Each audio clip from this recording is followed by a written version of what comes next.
Assalamualaikum warahmatullahi wabarakatuh. Kali ini saya akan menyampaikan terkait materi memprediksi. Di video saya sebenarnya sudah banyak terkait tema memprediksi, baik menggunakan metode yang berurutan waktunya atau menggunakan metode yang berupa ada variabelnya. Terus di situ juga ada playlist, bisa dicek. Nah, sebelumnya saya mau menyampaikan garis besarnya dulu. Yang pertama, metode dari forecasting, nah, memprediksi forecasting itu ada pembagian yaitu kualitatif model, time series method, casual method. Yang sering saya gunakan yaitu time series ini sama casual method. Saya tuliskan bedanya apa. Jadi kalau kita menggunakan metode forecasting,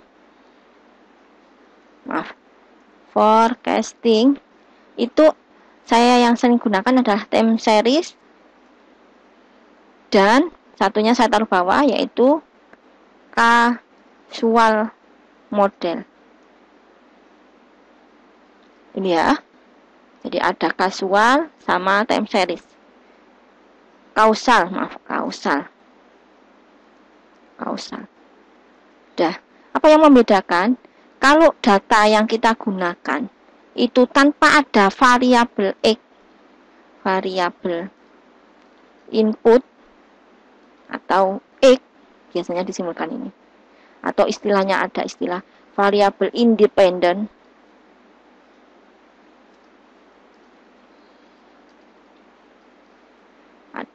Ini, jadi kalau variabel ininya nggak perlu, jadi ini tidak ada. Jadi tidak ada variabel input atau variabel independen. Murni datanya seperti ini, saya tunjukkan. Ini contoh. Jadi kita mau memprediksi ini apa? Sale of CD player. Jadi hasil penjualan. Maka cukup urutan data ini aja. Jadi hanya ada variabel output atau Y, atau hanya ada variabel dependent. Nanti kalau kita punya kasusnya tentang, oh ini saya contohkan, saya ada kasus ini merujuk dari artikel. Jadi saya berdasarkan rujukan artikel ini, yaitu melakukan prediksi kualitas udara dengan metode support vector mesin. Nah, karena kualitas udara itu datanya tidak semuanya bisa kita dapat, akhirnya saya ke arah kelembapan udara. Nah, kelembapan udara itu data bisa diambil dari BPS, nanti kita tinggal milih maunya yang apa.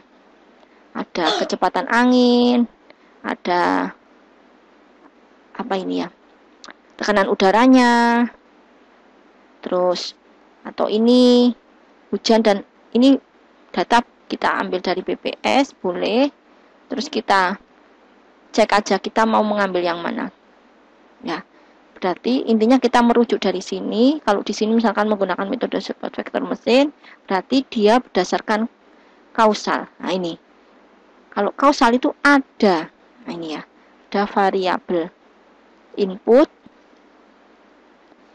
atau sering disebut dengan variabel independen, dan juga ada variabel outputnya.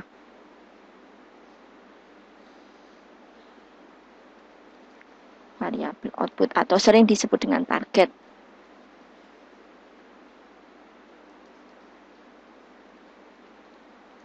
Kalau saya salah menyampaikan, bisa di cross check aja di buku yang saya pakai acuan ini yang terkait forecasting, yaitu buku dengan judul Quantitative Analysis for Management. Nah, terus langsung dicek di bagian forecasting.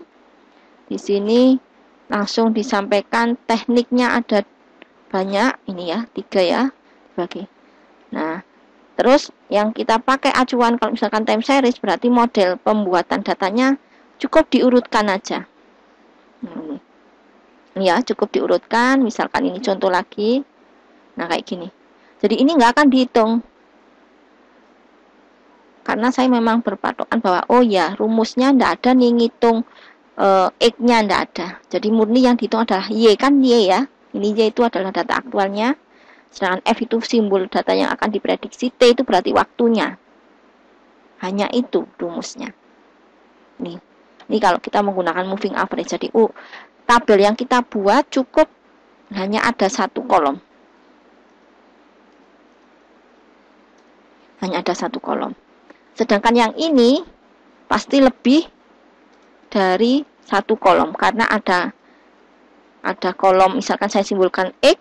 Nah, itu atribut, kolom itu atribut berarti ada kolom Y. Nah, gini maksudnya. Terus langsung kita pahami bahwa oh iya, nanti kalau saya mau memprediksi waktu kapan, nah tinggal ngelihat, oh dia tadi cara membuat modelnya berdasarkan urutan berapa periode. Ya, nanti kalau kita mau memprediksi periode misalkan November, berarti yang harus kita lihat misalkan dia menggunakan 3 waktu berurutan, berarti ya harus ada Oktober, September, Agustus gitu. Kalau kita mau memprediksi November berarti sudah ada data perkiraan di bulan Oktober, September, Agustus. Sama halnya, oh saya mau memprediksi Januari nih. Berarti kalau dia menggunakan periode waktunya 3 waktu, ya 3 waktu, berarti harus ada Desember, November, Oktober. Gitu pemahamannya.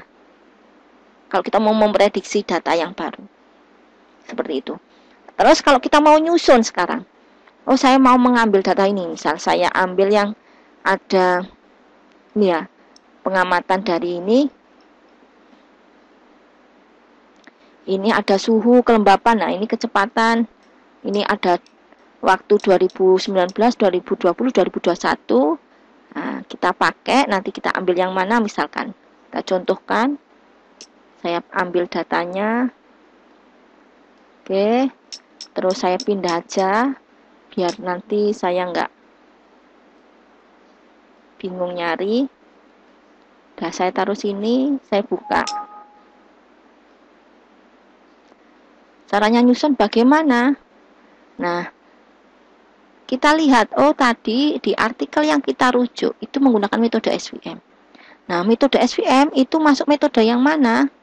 Metode SVM itu, sebelum saya kembali ke data, metode SVM itu berarti masuk ke metode kausal. Nah, ini ya. Nah, ini kausal. Kalau kausal ada variabel X. Variabel X-nya boleh, misalkan, ini kasusnya ya. Misalkan saya, kalau di artikel yang kita baca ini, dia kan kualitas udara, sedangkan di sini tidak menyampaikan terkait kualitas udara. Yang ada hanya kelembapan, kecepatan angin, tekanan udara, terus apalagi ini, curah hujan. Nah, jadi kalau kita mau menggunakan data yang ada, berarti oh misal saya pengen nanti saya tulis di sini. Nah, ini kausal. Kalau di artikel tadi kan menggunakan metode SVM. SVM untuk yang memprediksi outputnya angka kontinu.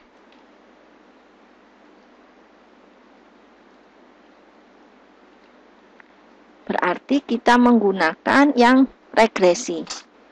Tetap bisa regresi, karena nanti kedua-duanya ya persamaannya sama, cuma hasil outputnya berbeda karena data yang kita gunakan beda. Jadi model itu akan dihasilkan dari data yang kita punya.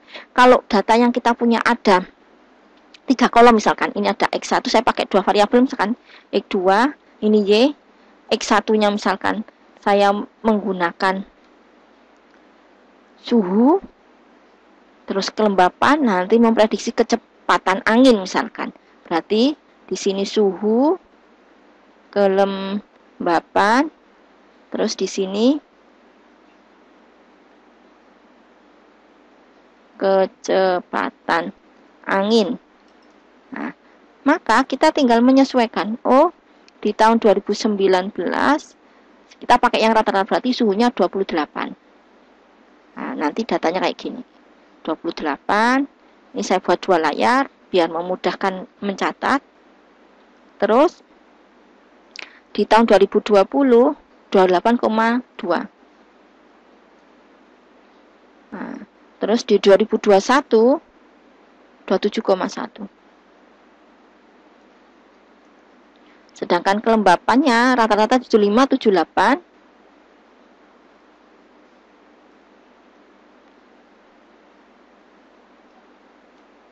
79,7. Terus kecepatan angin rata-ratanya. Nah, di sini titik-titik ini memang titik-titik, jadi tidak terisi. Saya tulis saja yang di maksimumnya, yaitu 33, 29, 16,2. 33, 29, 16,2. Nah, jadi nanti kalau kita mau membuat, saya mau memprediksi nih, berapa kecepatan angin di tahun 2022, ya tetap kita harus mengikuti tabel yang kita buat tadi. Inputannya apa?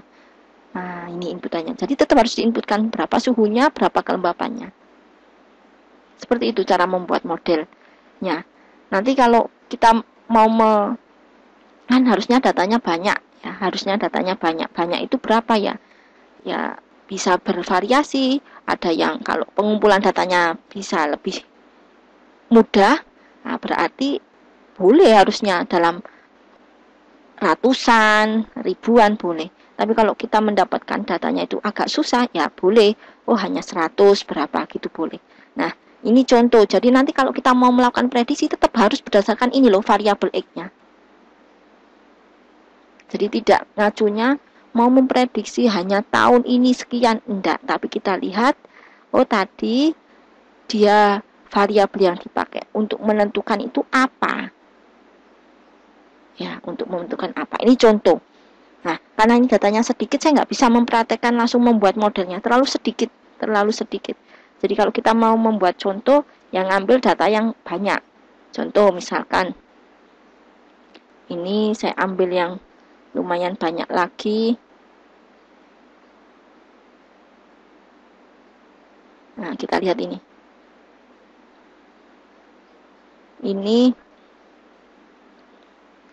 Ini ada di 2018, ada suhu, kelembapan, terus kecepatan angin juga.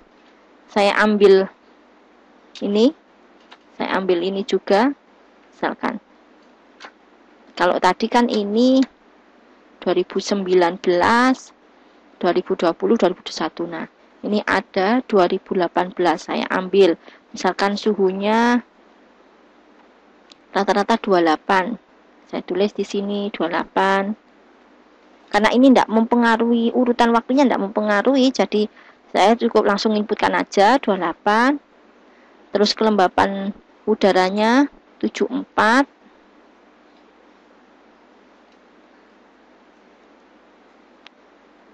Terus kecepatan anginnya tadi pakai yang maksimum ya, kecepatan angin.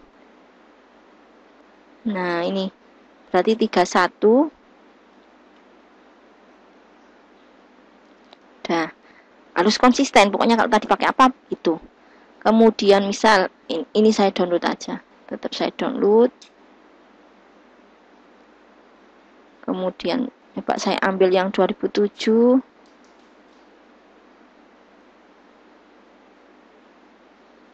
Nah, ini pakai yang seperti ini, curah hujan yang dalam model kayak gini. Kalau model seperti ini boleh digunakan, berarti variabel inputnya boleh dipakai yang curah hujan, outputnya berapa jumlah hujannya dalam hitungan waktu hari ya. Terus kalau di sini dipakai variabel inputnya bulan, terus outputnya curah hujan juga boleh, berarti ini 1, 2, 3, 4, atau dimodelkan yang lain juga boleh. Jadi cara membuat datanya itu akan mempengaruhi kita nanti dapat modelnya. Nah, misalkan cukup seperti ini, berarti ini nanti kita tinggal membuat ke dalam istilahnya itu training, untuk pembuatan training atau model di metode SWR-nya. Saya mau menggunakan metode SWR ini apa dengan kernel apa. Jadi metode SVM itu kan yang membedakan kernel. Jadi kalau kita menggunakan SVM itu sama aja kita menggunakan neural network. Modelnya neural network itu pasti harus istilahnya itu tahu bahwa variabel inputnya mana. Nah, karena nanti dia memang berhubungan dengan layer-layer. Nah, tapi kalau SVM itu tidak ada layer, hanya ada kernel. Kernelnya pakai apa? Linear atau apa? Nah, seperti itu. Itu penjelasannya. Nah, kalau kita mau praktek pembuatan programnya, saya aktifkan Jupyter Notebook-nya dulu.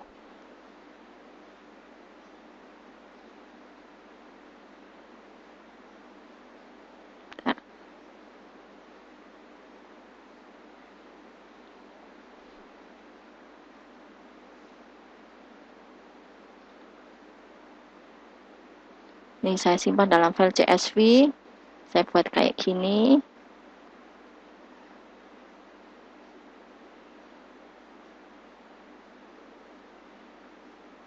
Nah, ini saya simpan karena saya nggak nyeting apapun, saya tetap ada di C. Terus saya taruh di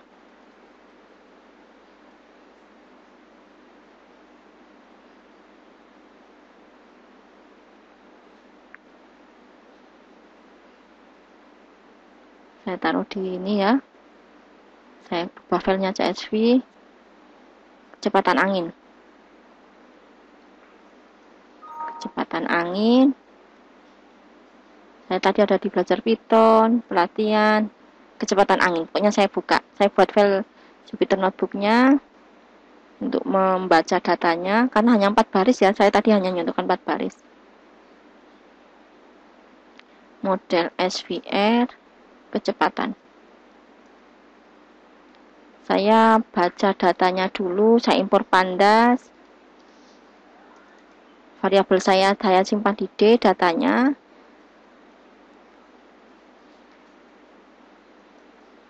Nama filenya tadi kecepatan .csv. Terus saya buka datanya untuk ngecek infonya ini, untuk ngecek apa kolomnya, nama kolomnya, terus tipe datanya.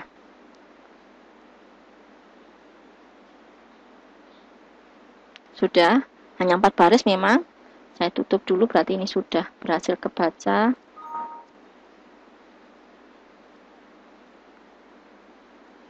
Terus lanjut, saya impor CSV-nya, saya impor SVM-nya.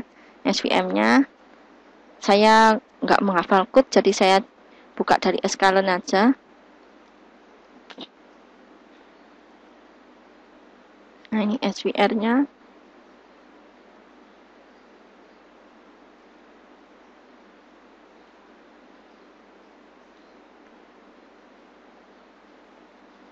Nah, ini saya impor library-nya dulu.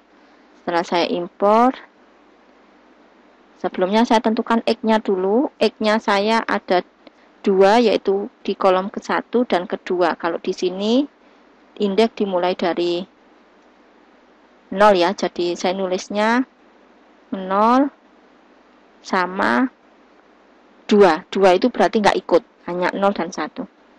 Udah, ini ngambil variabel X, harus ditentukan variabel X-nya, terus variabel Y-nya. Kolom terakhir. Terus saya buat modelnya, model dari SVR dengan kernel. Misal ya, ini saya sampaikan ya. Jadi setiap parameter yang disediakan itu sudah ada penjelasannya. Baik menggunakan kernel apapun itu ada penjelasannya. Oh, mau menggunakan kernel ini, apa yang harus didefinisikan. Jadi kalau kita tidak menggunakan kernel berarti ada defaultnya ini. Jadi kita tidak harus saklek, menggunakan semua parameter, enggak. Parameter ini dipakai ataupun enggak ditulis, itu tetap ada defaultnya. Ya. Misal saya enggak nulis berarti defaultnya RPF. Apa yang membedakan hasilnya pasti berbeda. Yang kita lihat hasilnya itu berarti yang bisa dilihat mata ya. Yang bisa dilihat mata itu berarti hasil prediksi atau selisih errornya itu. Tapi kalau dalamnya yang nggak kelihatan mata, yang nggak bisa kita cek. Ya, karena nanti ini tetap SVR itu hasil outputnya berupa persamaan garis. Ya, hasilnya berupa persamaan garis. Cuma dia nggak akan bisa kelihatan. Yang bisa tampil itu kalau dia menggunakan kernel linear. Di sini ada penjelasannya. Kalau kita menggunakan kernel linear, maka nilai interceptnya atau koefisiennya itu pasti akan tampil. Ya, koefisiennya ini ada keterangannya. Baik assigned, jadi penilaian dari bobotnya itu ketika menggunakan kernel linear itu bisa dilihat. Ya. Terus misal ini contoh saya pakai kernel linear.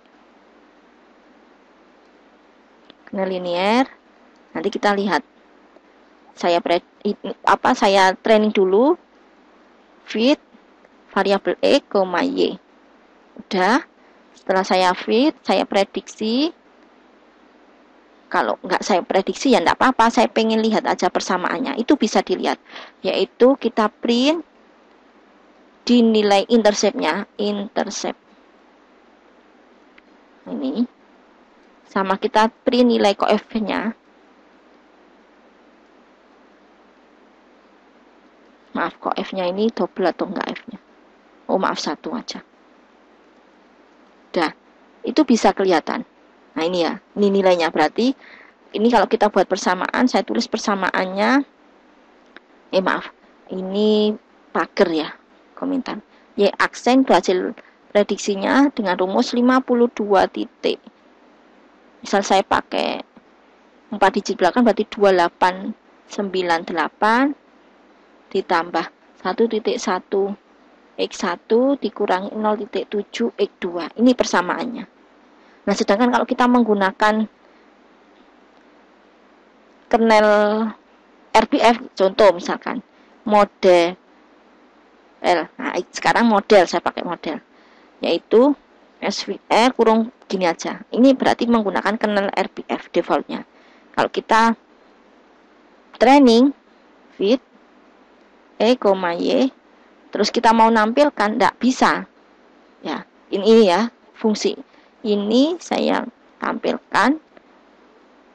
Maaf. Ini saya tampilkan. Cuma ini tadi variabelnya model. Ini model. Pasti ada petunjuk. Nah ini. Ini tidak mau. Jadi coef hanya available untuk linear kernel linear. Ya. Nilai interceptnya pun berbeda ya. Tadi sangat-sangat berbeda. Nah ini. Kalau yang di sini tadi 52. Yang bisa kita lihat lagi itu apa? Ini saya bersihkan semua. Yang bisa kita lihat itu hasil prediksinya. Misal kita mau memprediksi data baru, maka kalau memprediksi data baru, prediksi data baru. Ikuti. Oh, kolomnya tadi harus menginputkan suhu. Berarti kita harus tahu suhunya berapa. Ini baru misalkan. Caranya nyusunnya kayak gini. Ada berapa baris pun. Nah, ini menunjukkan baris. Nah, ini baris. Oh, suhunya berapa? Misalkan saya inputkan suhunya 28. Tadi kan pakai rata-rata. Ada 2 kolom, berarti kayak gini. Nah, terus kelembapannya berapa? Oh, misalkan kelembapannya 73. Ini baris pertama. Ikuti, oh tabelnya tadi kan kayak gini. Ya, kayak gini. Suhu kelembapan. Itu yang harus nah, ini berarti baris pertama. Misalkan saya inputkan ada 2 baris. Nah, berikutnya saya suhunya misalkan 30 rata-ratanya selama 1 tahun itu misalkan. Terus kelembapannya misalkan 74.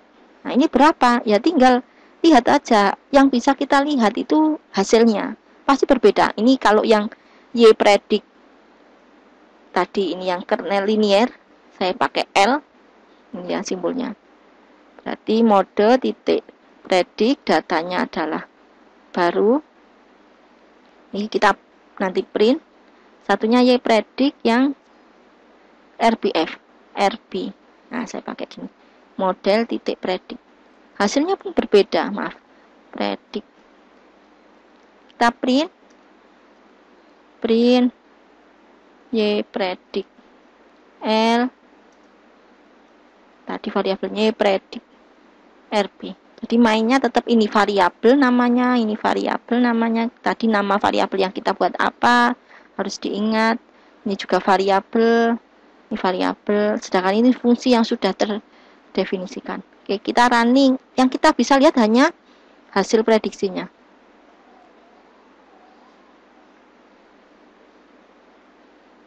Oh iya, belum di running dari awal, maaf. Tadi ada saya bersihkan. Makanya kok enggak kenal. Nah, saya running dari awal, run all. Ini nanti error yang di sini ya. Ini enggak mau tampil yang ini. Nah, ini. Nah, ini hasilnya. Beda kan ya?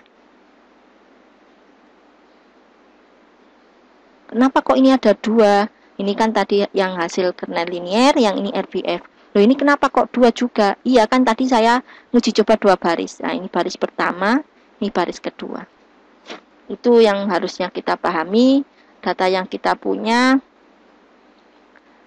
seperti apa, model akan dibuat sesuai dengan data yang kita punya. Dipahami aja. Terima kasih sebelumnya, mohon maaf. Saya bukan sok pintar, bukan, tapi saya berusaha menjelaskan yang pernah saya kerjakan biar tidak terjadi kesalahan lagi. Terima kasih. Assalamualaikum warahmatullahi wabarakatuh.